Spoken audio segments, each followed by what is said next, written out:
तो अब जो है वो थोड़ा सा ज़रा उसको पॉज लेते हैं, चैप्टर 16 की तरफ ज़रा आएँ, देखते हैं उसमें क्या है, फिर आएंगे चैप्टर 15 की तरफ वापस इंशाल्लाह माय डियर।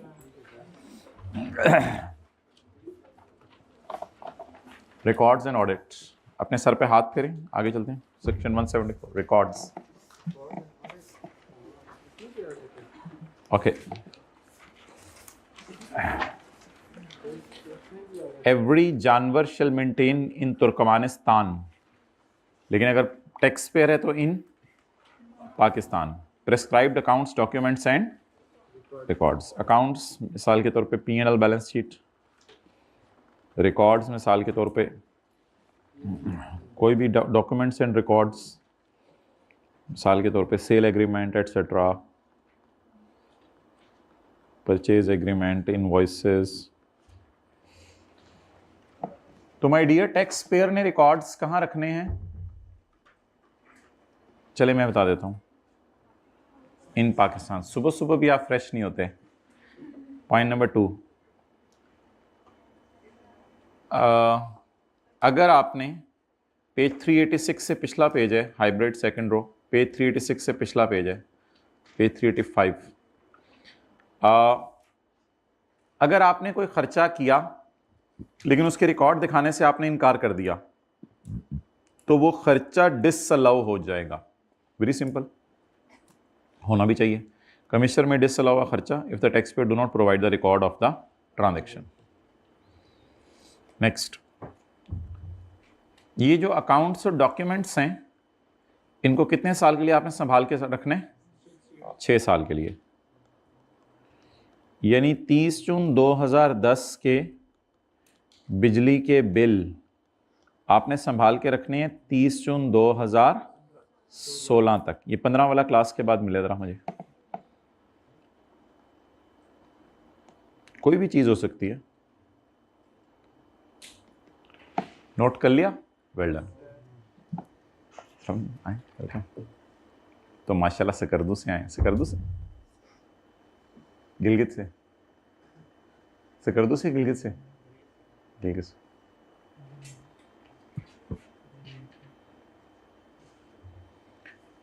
तो आपके आने से पहले ये बातें हुई कि खर्चों के रिकॉर्ड संभाल के रखने हैं।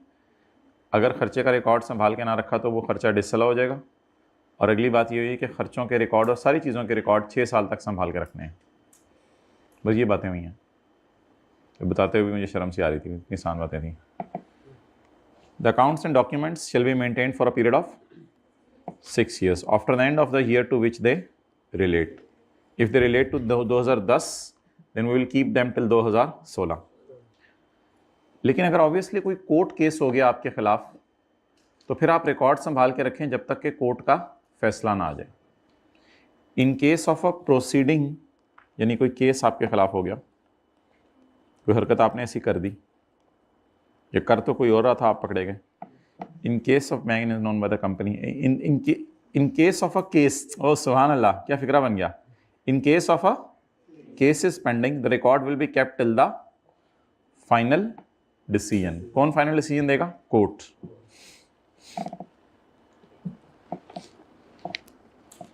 Now question is, proceeding is pending का क्या मतलब है? प्रोसीडिंग इज पेंडिंग का मतलब है कि कोई केस चल रहा है जिसमें आपको असेस किया जा रहा है। असेस करना क्या होता है? जज किया जा रहा है, टेस्ट किया जा रहा है कि आपने सही टैक्स निकाला है या नहीं। या आपको तो जज नहीं किया जा रहा, आपको जज करने के बाद आपने कोर्ट में जाके अपील कर दी है कि यार ये मुनासिब नहीं है, मेरे साथ ऐसा ना करो, बाकियों के साथ भी करो। And any case before an alternate dispute resolution committee. जब कभी FBR वालों से कोई केस, जब भी कभी कोई जज से केस रिजॉल्व नहीं हो रहा होता, तो हम एक कमेटी बनवाते हैं जिसका नाम होता है ऑल्टरनेट डिस्प्यूट रेजोल्यूशन कमेटी, और उसके पास जाके अपने मसले को हल करवाते हैं।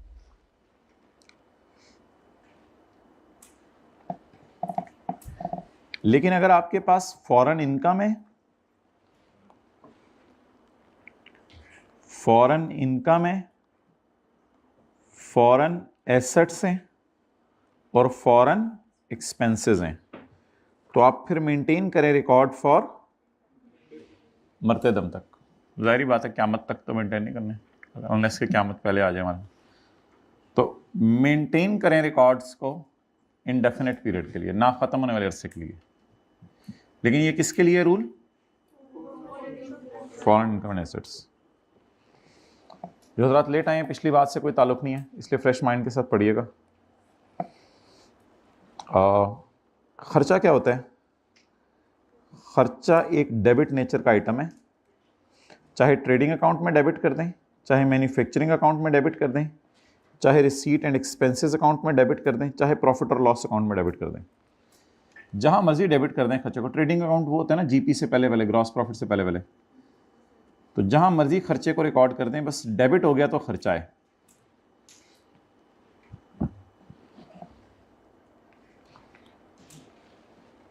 हाइब्रिड में ज़रा जल्दी आइएगा,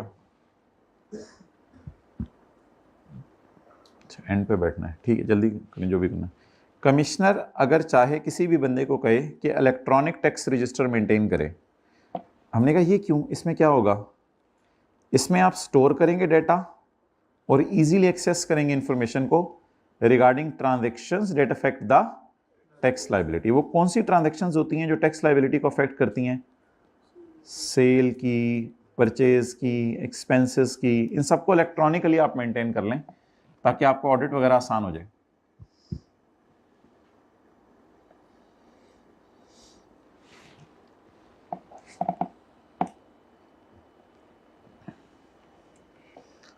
अच्छा माय डियर, ये जो है ना आगे बड़ी आसान सी चीज़ है कि आपने किन चीज़ों के रिकॉर्ड संभाल के रखने हैं। ये मैं आपको किसी दिन पढ़ा दूंगा। एसेट्स के रिकॉर्ड्स होने चाहिए, लाइबिलिटीज़ के रिकॉर्ड होने चाहिए, लेबर का रिकॉर्ड होना चाहिए, मटेरियल का रिकॉर्ड होना चाहिए, ये सारी चीज़ों के आपके पास रिकॉर्ड होने चाहिए। ये डब्बे आसान से हैं, किसी दिन 10-12 मिनट भी फोकस करके लगा लेंगे तो ये डब्बे हो जाएंगे। किसी दिन आप कहेंगे ना मेरा याद करने को आज दिल चाह रहा है, सुबह सुबह मैं उठा था मेरा दिल चाहता कुछ याद करूँ आज, तो उस दिन ये मैं आपको करा दूँगा। It is not a big task. जो हज़रात लेट हो गए हैं, अब जो मैं बात पढ़ाने लगा हूँ उसका पहले 10 मिनट वाली बात से कोई ताल्लुक़ नहीं है। अच्छा बताएं जी, पॉइंट 1 का मतलब?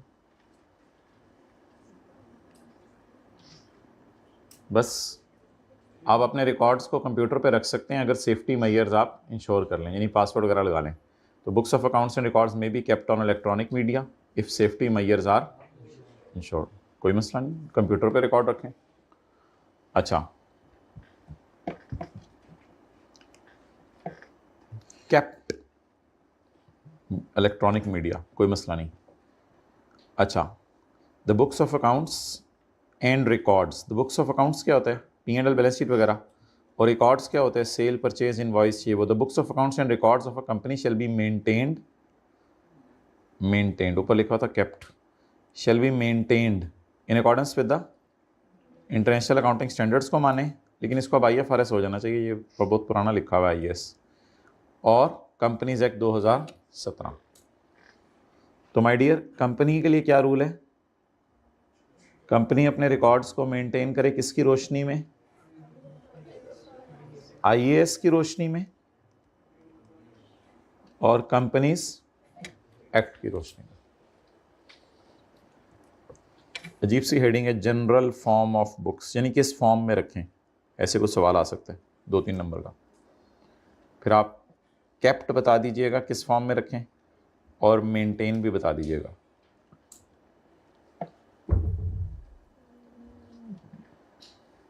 अच्छा जी, इनकम फ्रॉम बिजनेस वाला क्या करें?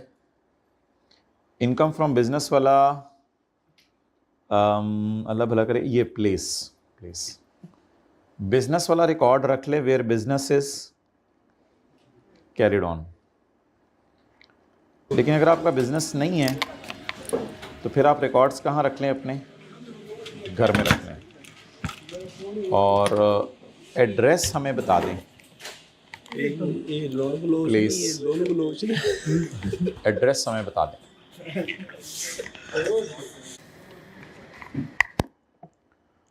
ओके अच्छा माय डियर, सवाल ये है कि रिकॉर्ड्स कहाँ रखने हैं? पढ़ें, the books shall be kept at a place where business is carried on. तो रिकॉर्ड्स आपने रखने हैं जहाँ बिजनेस हो रहा है। If it is carried in more than one places, ओहो ऐसा भी तो हो सकता है ना, आपके कई मल्टीपल ब्रांचेज हों, बाटा है, हश पपीज़ हैं, कई ब्रांचेज हों, the records will be kept at a principal place. फिर प्रिंसिपल प्लेस पे रख लें, और एट ईच प्लेस, या आपका दिल चाहे तो हर प्लेस पे रख लें। If separate accounts are maintained for, अगर हर ब्रांच सेपरेट अपनी अकाउंटिंग कर रही है तो हर जगह रखे, वो लूटो मचाओ हर जगह रखो। और अदर सोर्स, अच्छा, और प्रॉपर्टी वाले कहाँ रखें, प्रॉपर्टी वाले कहाँ रखें, सैलरी वाले कहाँ रखें, कैपिटल गेन वाले कहाँ रखें, चपेड़ वाले कहाँ रखें, थप्पड़ वाले कहाँ रखें। Where a person earns income other than business, the books shall be kept at. Dividend वाला कहाँ रखे, घर में। एग्जाम्प्ट इनकम वाला कहाँ रखे, हवाई कैब तो डिच फ्राई करने पे कुछ भी कर सकते पेपर में टेस्ट, लेकिन अब अगर वो एग्जाम्प्ट इनकम बिजनेस की है तो फिर तो शायद ऊपर ही जाएगा ना। ओके, इन द एंड यार जो भी है, अगर आप कारोबार कर रहे हैं तो आप अपनी जगह बता दें जहां कारोबार कर रहे हैं। अगर एक से ज़्यादा जगह कारोबार करें तो एक से ज़्यादा जगह रिकॉर्ड रख लें, लेकिन इन द एंड कहते हैं मुझे बता देना वो जगह है कौन सी। पता चले वो तो आपने एड्रेस दिया और चांद का वहां मैं आ भी ना सकूं, लेकिन मैंने आ भी जाना है उधर। The place where the records are kept shall be clearly stated on the return. Return पे वो जगह बता दो, क्योंकि हो सकता है मुझे आना पड़े उधर। ऑडिट, पॉज करो भाई। Section 177. Don't tell me which मौसम is this. Audit. Try to save the time. The कॉमी में, अच्छा ये जो रिकॉर्ड्स हमने रखने हैं अपने बिजनेस के, ये हमने अपने लिए रखने हैं या कमिश्नर इनको मंगवा सकता है?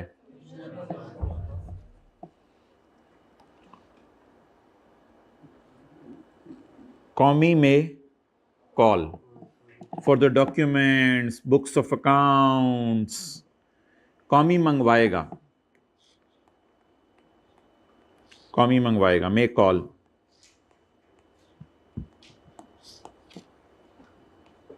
कॉमी मंगवाएगा। इस लॉ वाले भी मंगवा सकते हैं, किसी और लॉ वाले भी मंगवा सकते हैं।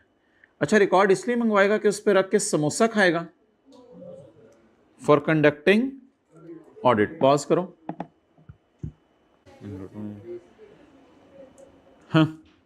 For conducting audit of income tax affairs. अच्छा, ये रिकॉर्ड्स क्यों मंगवाएगा आपके? क्योंकि उसने आपका क्या करना है, उसने आपका ऑडिट करना है, इसलिए रिकॉर्ड मंगवाएगा। इसलिए आपके रिकॉर्ड नहीं मंगवाएगा कि समोसा रखने के लिए कागज नहीं था उसके पास। अच्छा, अगर आप रिकॉर्ड इलेक्ट्रॉनिक डेटा पे रखें तो फिर tax payer shall allow the commissioner to use the machine. फिर आप अपना कंप्यूटर उसको यूज करने दें। मशीन से मुराद वो मशीन नहीं जो फैक्ट्री के अंदर लगी हुई है, उसमें कमिश्नर ने जाके अपने कपड़े नहीं धोने।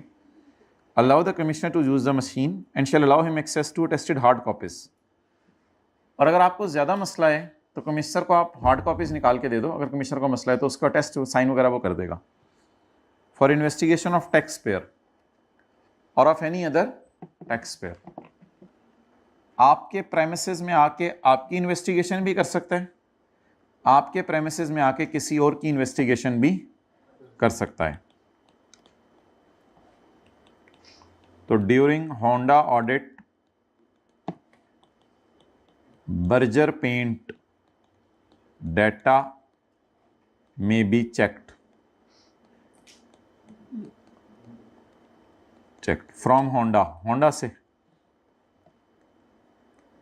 क्योंकि होंडा वाले बर्जर पेंट खरीद रहे होंगे ना गाड़ियों के लिए, तो फिर कुछ डेटा बर्जर पेंट का होंडा वालों के पास भी होगा।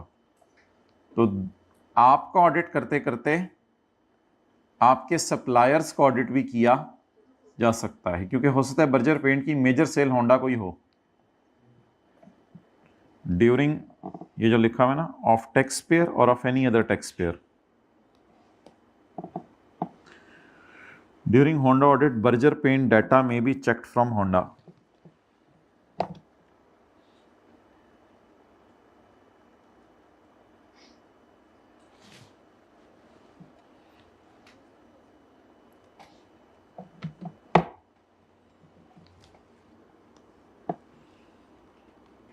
अच्छा, सबसे पहली लाइन में क्या लिखा हुआ था? मे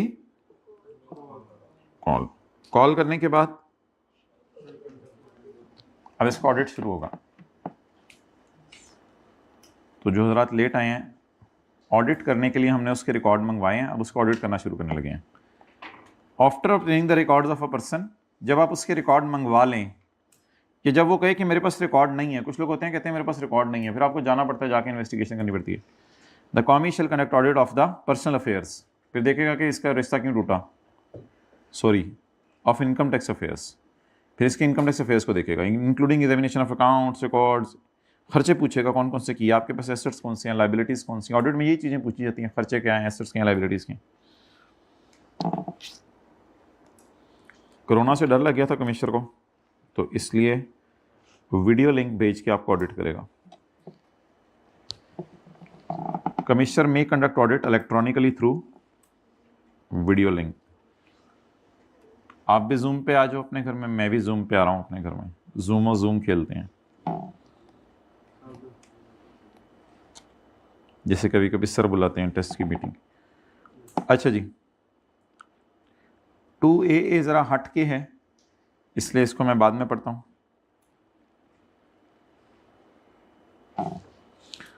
और अल्हम्दुलिल्लाह अब हमारा जो चौथी हेडिंग बनेगी वो ये बनेगी, अब कमिश्नर में इशू एन ऑडिट रिपोर्ट। बस अब उसके अगर रिपोर्ट भेज दें, क्योंकि अल्लाह का शुक्र है इसका ऑडिट मुकम्मल हो गया। तो पहली लाइन में हमने कॉल किया था डाटा, कॉल करना क्या होता है? मंगवाना। दूसरी लाइन में हमने ऑडिट किया था, तीसरी लाइन में हमने बताया था वीडियो लिंक से भी ऑडिट हो, और छठे पॉइंट में हम बता रहे हैं बस ऑडिट रिपोर्ट आप इश्यू करो, जो मसले निकले हैं उसको बताओ क्या मसले हैं। After completion of audit the commissioner may issue an audit report. अच्छा, एक मुनासिब तरीका वैसे ये है कि ऑडिट रिपोर्ट इशू करने से पहले आप उससे पूछ लें कि ये मसले हैं, मुझे बता दो इनका तुम्हारी नज़र में क्या हल है, फिर ऑडिट रिपोर्ट इशू करें। वरना अगर आपने एकदम ऑडिट रिपोर्ट इशू कर दी, बाद में उसने एतराज़ कर दिया, तो कमिश्नर की भी फिर एक इज़्ज़त होती है, वो इज़्ज़त बेइज्जती में बदल जाएगी। तो बेहतर है कि ऑडिट रिपोर्ट इशू करने से पहले एक काम करें, after completing audit the commissioner में आफ्टर ऑब्टेनिंग एक्सप्लेनेशन, उससे एक्सप्लेनेशन लें on all issues raised in audit, फिर इशू करें ऑडिट रिपोर्ट। तो before issuing report what should you do? Obtain explanation, ये लाइन है असल में। तो ऑडिट रिपोर्ट इशू करने से पहले ऑब्टेन एक्सप्लेनेशन ऑब्टेन कर लें उसकी। बड़े ज़बरदस्त तरीके से आपको हाईलाइट कराया जा रहा है और अंडरलाइन बड़ा सोच समझ के। ऑडिट रिपोर्ट में क्या होगा? कंटेनिंग ऑडिट ऑब्जर्वेशंस, जो आपने ऑडिट के दौरान चीज़ें ऑब्जर्व की हैं, एंड फाइंडिंग्स ऑब्जर्वेशंस एक ही चीज़ होती है।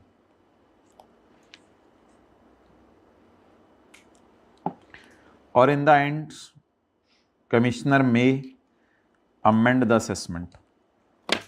अमेंड असेसमेंट का मतलब उर्दू में लिख रहे हैं ना, कमिश्नर आपके बारे में अपनी राय बदल लेगा। Amend assessment. क्या आपने कभी दूसरे के बारे में अपनी राय बदली है? जी बिल्कुल, कई दफ़ा कोई ऐसी हरकत वो कर देता है, क्या कहते हैं, यार नहीं होन नहीं, बस यार अब नहीं, अब तेरे मेरे से जुदा। इसको कहते हैं आपने अगले के बारे में अपनी राय बदल ली है। अमेंड असेसमेंट को उर्दू में राय बदल ली है। माय डियर जल्दी आना। Amend assessment. चलिए, put some H2O in a glass of water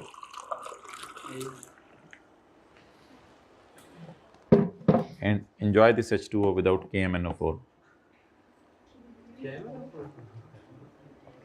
NaCl.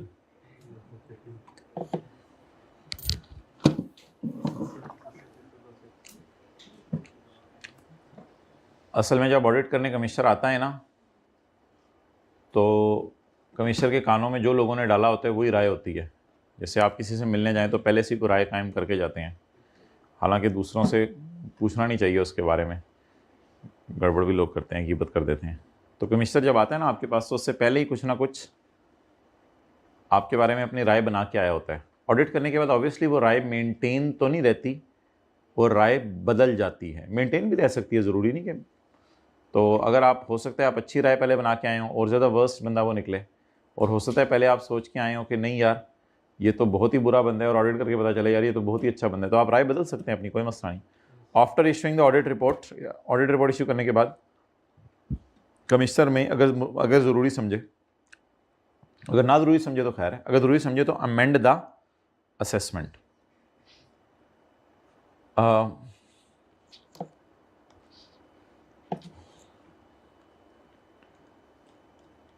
अच्छा, नॉर्मली ना इसमें आपका टैक्स बढ़ता है। ये अमेंड द असेसमेंट ना पूरा एक सेक्शन है, चैप्टर 15 में हम पढ़ेंगे कोई 2-3 हफ्ते बाद, ये शायद जनवरी में पढ़ें, सेक्शन 122, ये पूरा सेक्शन है, वो बताएगा नॉर्मली अमेंड द असेसमेंट में ये होता है कि हम उसका टैक्स बढ़ा देते हैं, टैक्स इंक्रीज़ कर देते हैं। तो बेहतर है कि उसका टैक्स इंक्रीज़ करने से पहले उसको एक अपॉर्चुनिटी दे दो, अगर उसने कोई बात करनी है तो वो उसकी सुन लेना।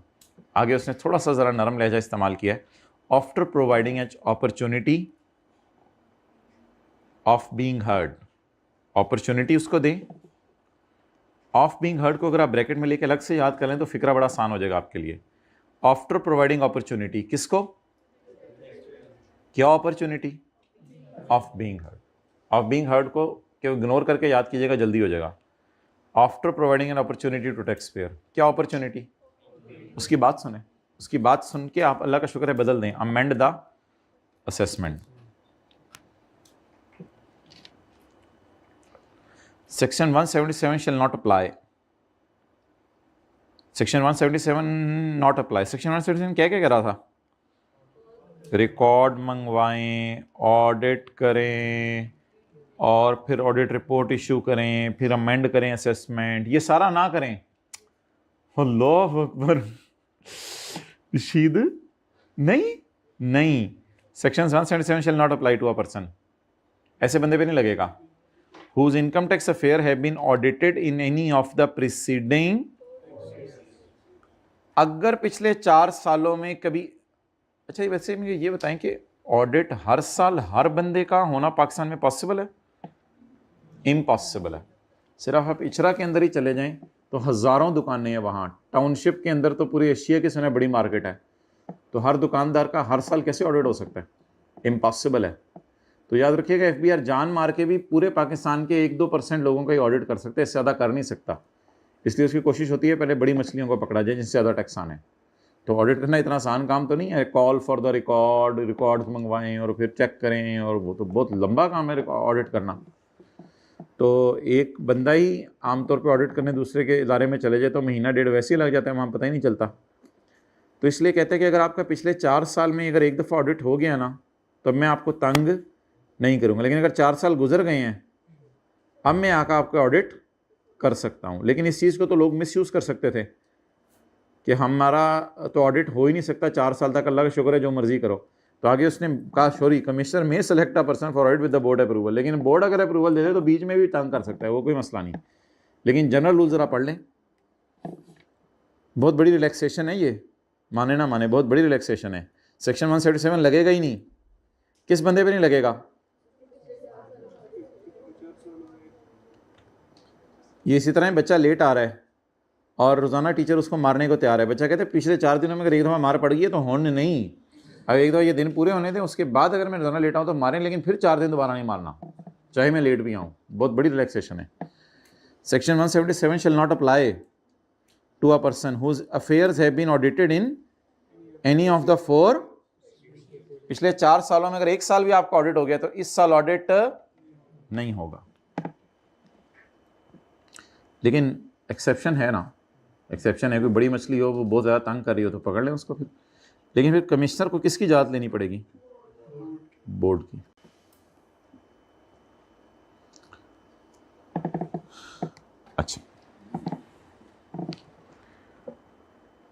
अच्छा ये पॉइंट 8.7 की कॉन्टिन्यूशन में नहीं है, पॉइंट 8 एक इंडिपेंडेंट पॉइंट है। पॉइंट 8 ये कहता है किसी भी बंदे का कभी भी ऑडिट आपने करना है और आपको पता है कि वो ऑडिट नहीं हो रहा, तो FBR वाले किसी CA फर्म के पास चले जाएं, उनको फ़ीस दे दें वो एफबीआर को ऑडिट करने में हेल्प कर देंगे, अगर एफबीआर को वो मुश्किल लग रहा है ऑडिट करना।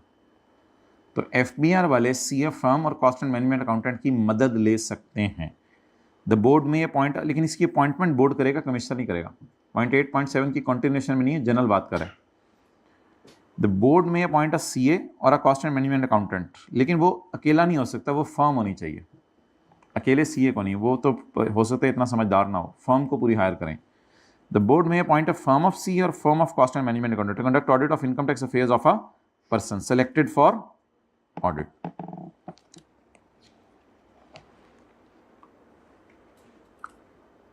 Appoint a firm to conduct audit of a person selected for audit। Board may appoint firm, क्यों अपॉइंट करेगा firm? To conduct audit, audit करने के लिए किसका? Of a person selected for. अच्छा, उसको सिलेक्ट कमिश्नर ने किया या बोर्ड ने किया, इससे कोई फर्क नहीं पड़ता। तो आपको पता है कभी कभी रिश्ता मिस सिलेक्ट करते हैं, कभी अब्बू करते हैं, इससे कोई फर्क नहीं पड़ता, हो तो जाता है ना। इफेक्टिव तो बाय द कमिश्नर और the board. The scope of the audit, scope of the audit से क्या मुराद है? Depth. The depth of the audit shall be determined by board on a case to case basis. Saturday को lecture ले रहे हैं ना बच्चे, संडे आराम से याद करेंगे इसको बैठ के। Okay, any person employed as above, किसकी बात हो रही है? नहीं, फर्म की या बोर्ड की नहीं, फर्म की।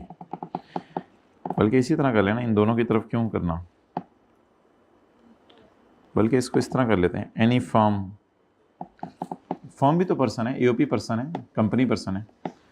Any firm employed as above may be authorized by commissioner to give notices to obtain information. असल में होता पता क्या था, ये लोग डॉलेंस वालों को नोटिस भेजते थे सीए, तो सीए वो डॉलेंस वाले कहते थे मुझे एफबीआर का नोटिस दिखाओ, सीए कहता था मैं अपना नोटिस भेज रहा हूँ तुम्हें, मगर तुम्हें किसने ये पावर दी है? तो वो कहेगा ये मुझे पावर है। अब the person employed as above may be authorized by commissioner, commissioner याद ले लें आप, टू गिव नोटिस टू, देखिए कौन क्या कर रहा है और कौन मदद कर रहा है, ये जरा पूरा सिनेरियो आपको समझना है। एफबीआर ऑडिट करना चाह रहा था या कमिश्नर ऑडिट करना चाह रहा था, और सीए उसकी मदद कर रहा है और ऑडिट डॉलेंस का हो रहा है।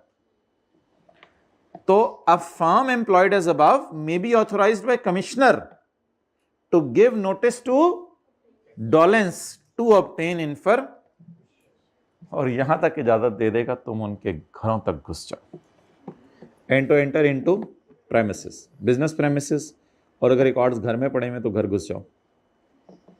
ऑब्वियसली बता के आते हैं, रात को कूद के नहीं आते, कूदने वाले तो दिन में भी कूद जाते हैं।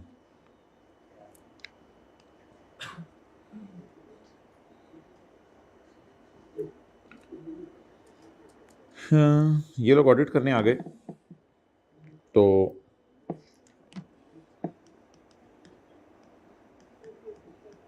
डॉलेंस का ऑडिट हो रहा है, तो सीए को कमिश्नर ने इजाज़त दे दी है।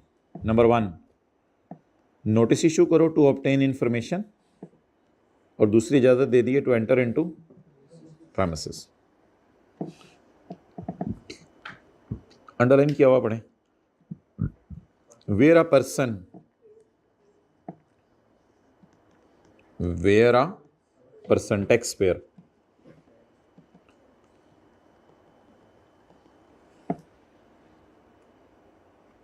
where a person fails to produce before commissioner or a firm of CA the accounts, documents and records।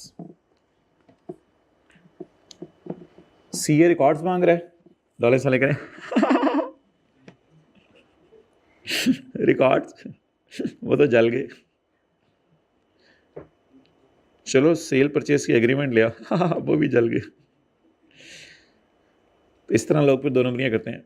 Where a person fails to produce before commissioner और फॉर्म ऑफ सीए आग कब और कहाँ लगी थी उसकी तो वीडियो डिलीट हो गई।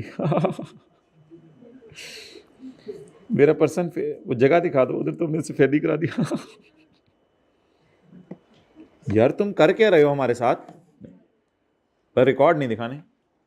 Where a person fails to produce before COMI or a form of CA, the accounts, documents, record, electronically kept record, electronic machine or any other evidence. असल में ना अंडरलाइन किया हुआ, जरा पढ़ें जो मैंने ऑलरेडी अंडरलाइन किया हुआ किताब में। Where a person fails to produce accounts, documents and records, the commissioner may proceed. फिर कमिश्नर कहेगा CA ज़रा साइड पे हटो, कॉस्ट मैनेजमेंट ज़रा साइड पे हटो, कमिश्नर में प्रोसीड। कमिश्नर फिर आगे बढ़ेगा, बाहर निकल डॉलेंस, बाहर निकल, मैं तुम्हें असेस करने लगा हूं। मैं तुम्हें क्या करने लगा हूं? इस असेसमेंट का नाम होगा best judgement assessment. And assumed assessment shall have, मैं तुम्हें बेस्ट जज करूंगा खुद। अब किसी को साइड पे हटा दो और तुम्हारे बारे में जो मैंने असेसमेंट एज्यूम की हुई थी अपने माइंड में, now it has no legal effect. तुम्हारे बारे में मैं सोच के आया था, डॉलेंस तो नाम है एक बड़ा जबरदस्त किस्म का, तुम्हारे बारे में तो मैं बुरा नहीं सोच के आया हुआ था, एज्यूम असेस किया हुआ था मैंने आपको। जाहिर बात है अगले बंदे से मिलने से पहले आपके जहन में कोई ना कोई एक इमेज बना होता है, तो मोटा होगा पतला होगा, वो जाके पता चलता है वो तो बहुत ही पतला है। तो एज्यूम्ड असेसमेंट की होती है, ठीक है। कभी कभी शुरू में जब हमारे ज़माने में जब हम पढ़ाने आते थे तो पहले दिन बच्चे एक दूसरे को नहीं ये में पढ़ाएंगे, तो उससे देख के हो जाते थे पता नहीं ये कैसे पढ़ाएंगे। तो कोई ना कोई एज्यूम्ड असेसमेंट पहले दिन टीचर के बारे में की होती है बच्चों ने, फिर थोड़ा थोड़ा खराब सही शुरू। अच्छा, तो commissioner may proceed to make a best judgement assessment. इस असेसमेंट का नाम होगा बेस्ट जजमेंट असेसमेंट। ये पता है कब करनी है? जब वो रिकॉर्ड दिखा रहा था तो हमने इसका नाम रखा था अमेंडेड असेसमेंट, और जब उसने रिकॉर्ड दिखाने से इनकार कर दिया तो हमने इस असेसमेंट का नाम क्या रख दिया? Best judgement assessment. और जो आपके बारे में मैंने कोई अजम्पशन ली हुई है ना, कमिश्नर कहता है it has no legal effect, इसका कोई इफेक्ट नहीं है। ओके, चलिए यहां तक आपको एक रिवीजन, जल्दी से इंग्लिश के फिक्र याद करें, जो हज़रात लेट आए हैं वो भी।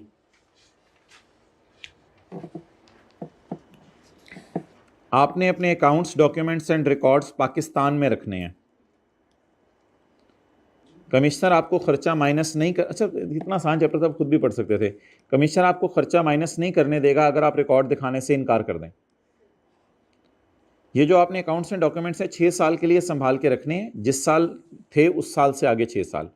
लेकिन अगर प्रोसीडिंग पेंडिंग चली जाए कोर्ट में तो फिर आप कोर्ट के फैसले का इंतज़ार करें। कोर्ट से मुराद ये है कि या आपको असेस करने आए हुए हैं वो, या आपने अपील कर दी हुई है उनके खिलाफ, या कोई ऑल्टरनेट डिस्प्यूट रेजोल्यूशन कमेटी आपके खिलाफ फैसला सुना रही है। लेकिन अगर आपकी फॉरेन इनकम है, फॉरेन एसेट्स हैं और फॉरेन एक्सपेंसेस हैं, फिर 6 साल की लिमिट नहीं है, फिर आपको मरते दम तक रिकॉर्ड संभाल के रखने पड़ेंगे। खर्चा वो होता है जो डेबिट हो गया होता है, ये तो सादा सी बात है। अगर आपके कमिश्नर चाहे तो आपको ये भी कह सकता है कि आप एक इलेक्ट्रॉनिक रजिस्टर मेंटेन करो। उसमें क्या होगा? उसमें आप ट्रांजैक्शन की सेल, परचेज और खर्चे रिकॉर्ड करेंगे। ये आगे हमने नहीं पढ़ा।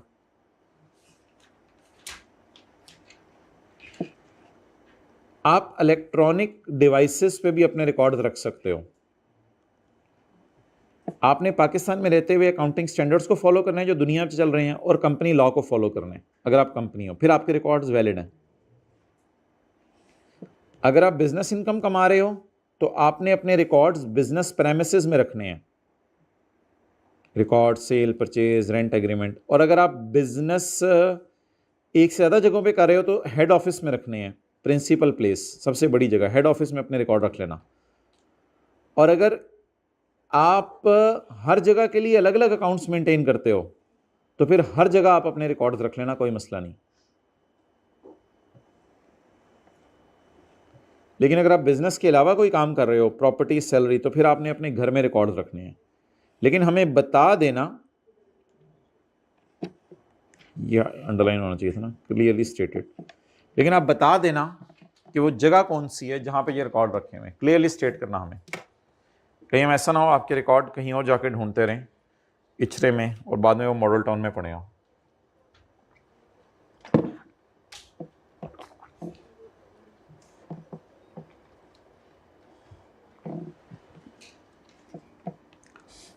कमिश्नर मंगवाएगा आपसे डॉक्यूमेंट्स वगैरह और इनका करेगा ऑडिट। लेकिन अगर आपने कंप्यूटर पे रिकॉर्ड रखे हुए हैं तो फिर आप कमिश्नर को मशीन इजाज़त इस्तेमाल करने की इजाज़त देंगे और साथ ही आप उसे हार्ड कॉपीज़ भी देंगे चीज़ों की। और कमिश्नर अगर चाहे तो 6 सालों के बाद भी रिकॉर्ड नहीं मंगवा सकता। Commissioner shall not call for the records after 6 years. 6 सालों के बाद वो रिकॉर्ड नहीं मंगवा सकता। रिकॉर्ड्स मंगवाने के बाद वो आपको ऑडिट करना शुरू करेगा, जिसमें वो खर्चे, एसेट्स और लायबिलिटीज के बारे में पूछेगा। वीडियो लिंक भी भेज सकता है। जैसे ही ऑडिट मुकम्मल होगा, कमिश्नर आपसे एक्सप्लेनेशन मांगेगा चीजों की, फिर आपको ऑडिट रिपोर्ट भेजेगा। ये मैंने कहा था। और ऑडिट रिपोर्ट इश्यू करने के बाद कमिश्नर आपके बारे में अपनी राय को बदल लेगा, लेकिन इसका नाम बेस्ट जजमेंट नहीं रखेगा, इसका नाम अमेंड द असेसमेंट रखेगा। लेकिन आपको एक दफा अपॉर्चुनिटी देगा अगर आपने कुछ बोलना है। अगर आपका ऑडिट पिछले 4 सालों में हो गया तो इस साल आपका ऑडिट नहीं होगा। लेकिन अगर कमिश्नर बोर्ड से इजाज़त ले ले तो फिर कोई मसला नहीं। अगर बोर्ड को मसला है तो सीए या कॉस्ट मैनेजमेंट की फर्म हायर कर लें, वो ऑडिट करेंगे आपका। Scope of the audit, depth of the audit फिर बताई जाएगी, कितनी डिटेल में करना है ऑडिट। सीए को 2 पावर्स हैं। आपको नोटिस दे के इन्फॉर्मेशन मंगवाएगा। ज़ाहिर बात है, नोटिस दे के कहेगा P&L ले आओ, बैलेंस शीट ले आओ, फलां चीज़ ले आओ, और आपके प्रेमिसेस में एंटर होगा। लेकिन अगर आप सीए और कॉस्ट मैनेजमेंट के साथ पंगा करने की कोशिश करें तो कॉमी में प्रोसीड, फिर कमिश्नर आ जाएगा बीच में, फिर कहेगा ठहर जा रहा हूँ, बस अब तुम लोग साइड पे हटो, अगर ये ज़्यादा पंगे कर रहे हैं ना। तो मैं इसके बारे में एक अच्छी सी राय बनाता हूँ अपने जहन में, बेस्ट जज करेगा। असल में होता ही है कि जो लोग अपने रिकॉर्ड दिखाने से इनकार करते हैं, फिर कमिश्नर बैंक स्टेटमेंट्स उनकी मंगवाता है, क्योंकि वो तो छुपी हुई चीज़ नहीं है, वो तो बैंक से मिल जानी है। तो फिर उसको सामने रख के आपके बारे में आपको जज करता है। बहरहाल ये बेस्ट जजमेंट असेसमेंट पता है क्या है? ये इंशाल्लाह हम 35-40 मिनट लगा के सेक्शन 121 कभी पढ़ा तो वहाँ पढ़ेंगे। और अब जो कमिश्नर ने आपके बारे में अपने माइंड में सोचा हुआ था ना, इसको बदल लेगा। कहेगा वो पता नहीं, वो तो गलत चीज़ ही सोच के आया था, निकला कुछ और है। बड़ी मछलियों को पकड़ने के लिए स्पेशल ऑडिट होगा। बोले, बड़ी मछलियों को पकड़ने के लिए स्पेशल ऑडिट होगा। ये स्पेशल ऑडिट क्या होगा?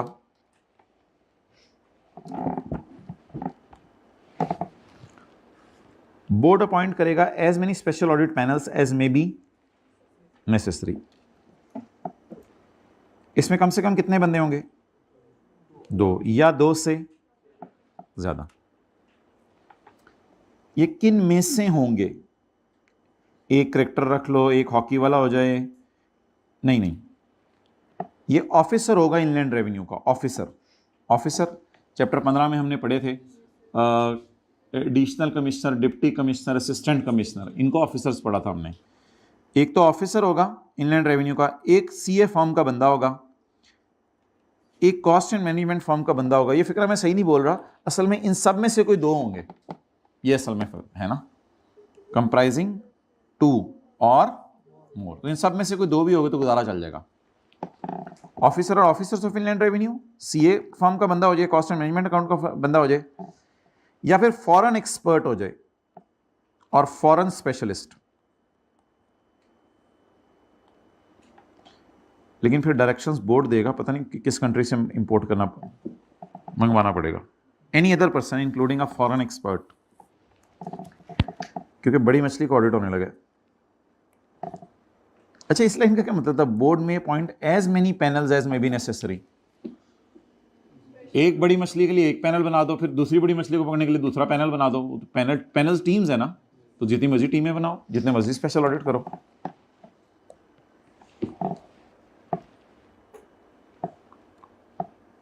भाई ये जो है ना, ये छोटे लेवल का बंदा है, ये फॉरेन एक्सपर्ट और स्पेशलिस्ट है। ये उसका बाप है tax audit expert. Foreign expert इतना एक्सपर्ट नहीं होता, जितना टैक्स ऑडिट एक्सपर्ट होता है, क्योंकि वो डिप्लॉय किया जाता है ऑडिट की मदद करने के लिए इंटरनेशनल ऑर्गेनाइजेशन की तरफ से या फिर बाहर की किसी टैक्स अथॉरिटी की वजह से, यानी बाहर का एफबीआर, बाहर की एफबीआर का पता नहीं क्या नाम होगा, आई डोंट नो। तो tax audit expert, foreign expert का समझ ले बाप होता है, ये इंटरनेशनल टैक्स इदारों ने रखे होते हैं बंदे, फिर इनको मंगवा ले ताकि ऑडिट जरा प्रॉपर तरीके से हो सके। Deployed under audit assistance programme of international tax organisation और टैक्स अथॉरिटी आउटसाइड पाकिस्तान। यार इन सब लोगों को क्यों बुलाया? To conduct and including forensic audit, detailed audit होता है काफी डीप डाउन जाके। किस चीज का ऑडिट होना है बंदे का? वो बोले of income tax of any person and scope of audit shall be determined by board और commissioner on a case to case basis. ये तो इधर भी लिखा हुआ था, scope of audit shall be determined by board on a case to case basis. ये line तो इधर भी लिखी हुई थी, conduct audit of income tax affairs of any person. ये लाइन तो इधर भी लिखी हुई थी, conduct audit of income tax affairs of any person. ये वही लाइनें एज इट इज ऊपर वाली चल रही हैं। लेकिन ये ऑडिट किसका होने लगा? किसी बड़ी मछली का। इसके लिए क्या बन रहा है? Special audit panel.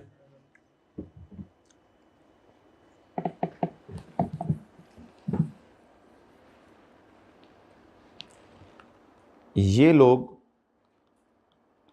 बोर्ड के साथ एक एग्रीमेंट करेंगे।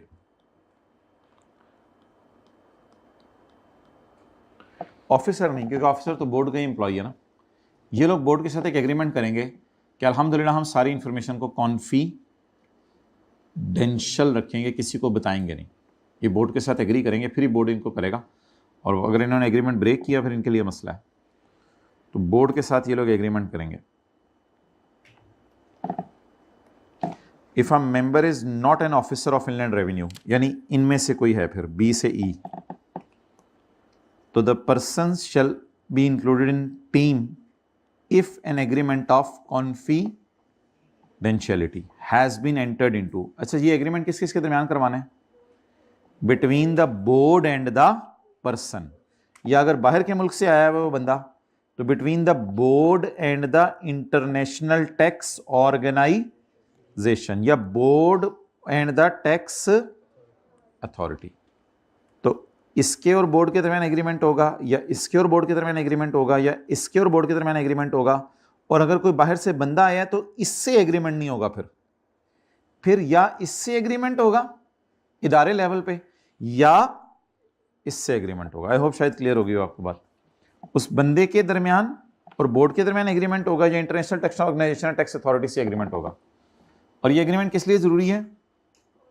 ताकि डेटे की कॉन्फिडेंशियलिटी।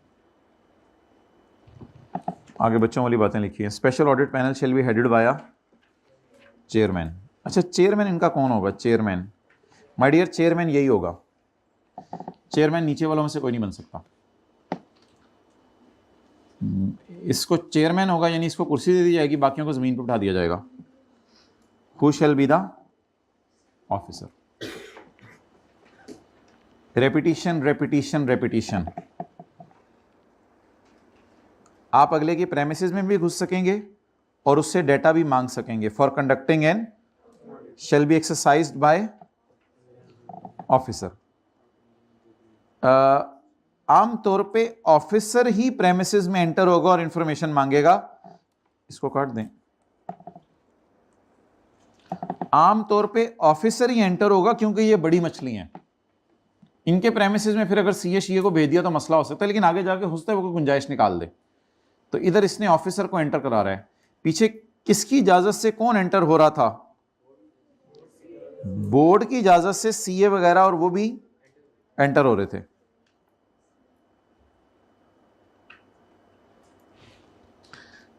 दो इजाजतें पहले भी दी थी ना, एंटर इनटू प्रेमिसेस और टू ऑब्टेन इंफॉर्मेशन।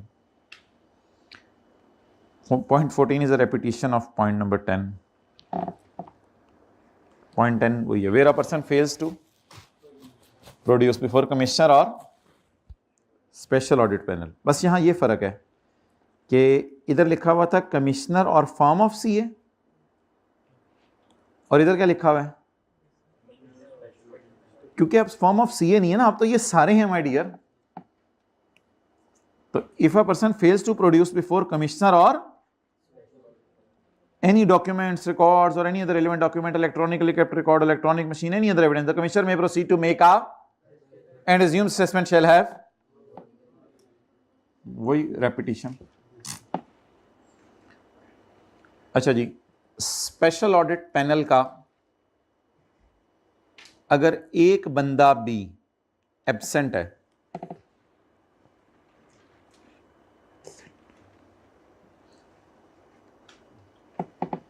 तो कोई नहीं, ऑडिट करें।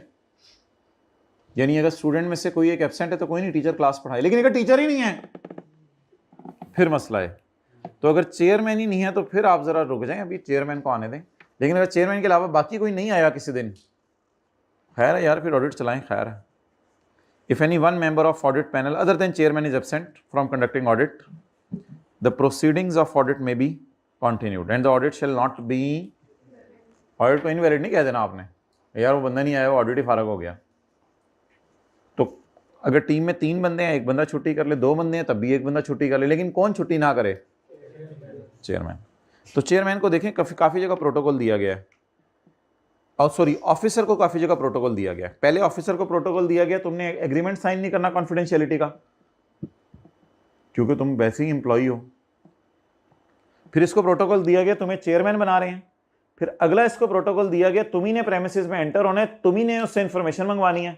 फिर इसको यहां जाके प्रोटोकॉल दिया गया, अगर तुम ही नहीं होगे तो फिर क्या होगा, फिर कुछ भी नहीं होगा, फिर ऑडिट रुक जाएगा। तो बार बार देखें, बस वो ऑफिसर को प्रोमोट करना था बस, इसीलिए ये बार बार जीव लाइनें आ रही हैं। एंड इन द एंड तो ऐसे IKF ने लिखा हुआ है, वो सॉरी FBR ने लिखा हुआ है, ये लाइनें क्या है अब, functions performed by officers shall be considered as having been performed by audit panel। तो ऑब्वियसली अगर एक बंदा एब्सेंट है तो फिर ऑफिसर ही बेचारा काम कर रहा होगा अकेला, क्योंकि उसने तो आना है, तो समझा जाएगा पूरे पैनल ने काम किए हैं। असल में लोग एतराज़ करते थे ना, बाकी बंदे एब्सेंट है, ऑफिसर ही आके बैठा हुआ है, वही काम करके चला गया, तो लॉ में करने का नहीं, बस कर गया काफ़ी है। Functions performed by officer shall be assumed as having been performed by audit panel. अगर ऑफिसर ने काम किया, बेचारा वो आया हुआ, बाकी नहीं आए हुए, तो ऑफिसर ने काम किया तो समझा जाएगा सब ने ही काम कर दिया। फिर ये ना कहना कि बाकी एब्सेंट हैं, ये हैं, वो है, नहीं भाई, काम हो गया बस। बोर्ड में prescribe the mode and manner of constitution. Constitution means कैसे बनेगा, कहाँ बैठेंगे, वर्किंग कैसे होगी, ये तो ऐसी लाइन एक डालता होता है एंड पे। चलिए, ये पहले पूरा चैप्टर मैंने रिवाइज कराया था, अब सिर्फ ये वाला पॉइंट आपको रिवाइज करा रहा हूँ। बोर्ड कितने ऑडिट पैनल बनाएगा, जितनी मर्जी बड़ी मछलियाँ पकड़ लें। बस आपके सब्र का इम्तिहान ख़त्म हो रहा है इंशाल्लाह। 5-7 मिनट बाद मैं क्लोज़ कर रहा हूँ, फिर हम न्यूमेरिकल शुरू करेंगे। जैसे आपसे वादा किया गया था, 1.5 घंटे की क्लास हमारी होती है, तो जितनी मर्जी वो टेस्ट वाला सवाल डिस्कस कर लेते हैं ना, वो जो बिता था टेस्ट हुआ था। कंप्राइजिंग 2 और मोर मेंबर्स, इनमें से लोग होंगे। इनको क्यों रखना है, टू कंडक्ट एन किसका ऑडिट, इनकम टैक्स अफेयर्स का। कॉन्फिडेंशियलिटी का एग्रीमेंट किस किस से साइन करना है, बोर्ड ने, पर्सन के साथ और इनके साथ। चेयरमैन कौन होगा, ऑफिसर। प्रेमिसेस में एंटर होना और रिकॉर्ड मंगवाने की किसकी पावर होगी, ऑफिसर की। यहां ऑफिसर को पावर दी जा रही है। अगर कभी भी रिकॉर्ड दिखाने से इनकार कर दे तो क्या होगी, बेस्ट जजमेंट असेसमेंट। अगर कोई एक छुट्टी पे है चेयरमैन के अलावा तो ऑडिट को जारी रखो, लेकिन फिर क्योंकि वही ऑडिट कर रहा है बेचारा ऑफिसर, तो समझ लिया जाएगा सारों की तरफ से हो गया, खैर है, नो प्रॉब्लम। ओके, आगे चलें। बोर्ड में prescribe the mode, manner and constitution. अच्छा जी, एक नया सेक्शन आया हुआ है कि नादरा ने बोर्ड को टैक्स पेयर का डाटा देना है। हालांकि टैक्स पेयर कह सकते हैं ये मेरा कॉन्फिडेंशियल डाटा है, क्योंकि नादरा वाले तो सब बीवी बच्चे सबके बेफॉर्म बनाते हैं, एक एक चीज़ उनके पास होती है, घर का पता होता है, सब कुछ, दादे का नाम, पता नहीं क्या क्या सारा रिकॉर्ड उनके पास होता है। तो ये एक नया कॉन्सेप्ट है कि नादरा ने रिकॉर्ड शेयर करने हैं किसके साथ? बोर्ड के साथ। नादरा आइडेंटिफाई भी कर सकते हैं इनकम्स जिस पे टैक्स नहीं लगा। वो कई दफ़ा ऐसा होता है कि नादरा वाले को हल्का फुल्का सवाल पूछते हैं, यार ये आपके घर किधर है, इस जगह पे, यार आप तो गरीब बंदे लगते हो, तो फिर वो बता देते हैं यार मैंने यहाँ यहाँ चीज़ें कमाई थी। तो बड़ा रेयर है अभी तो नादरा के सिस्टम में, लेकिन कल कल को हो सकते हैं नादरा वाले ऐसे सवाल पूछने शुरू करें कि उनके पास इनकम्स का डाटा आ जाए टैक्स पेयर का। तो NADRA will identify incomes which are not assessed. NADRA ऐसी इनकम्स भी पकड़ सकता है। नादरा कोई बाजी नहीं है जहाँ आप ID कार्ड बनवाने करके भी गए हो, बड़े हो गए ना माशाल्लाह। फिर नादरा ने पहला काम ये करना है, आइडेंटिफाई करनी है इनकम्स और फिर इंडिकेट करना है टैक्स कि इसका टैक्स कितना बनता है। FBR अपना काम नादरा से करा रहा है क्योंकि नादरा विल है। Indicative tax shall be communicated by FBR to tax payer. फिर FBR को जब नादरा बताएगा तो फिर नादरा जब FBR को फिर बताएगा इतना टैक्स है, तो FBR किसको बताएगा? Tax payer. कौन बता रहे हैं, क्या बता रहे हैं? Indicative tax. कौन?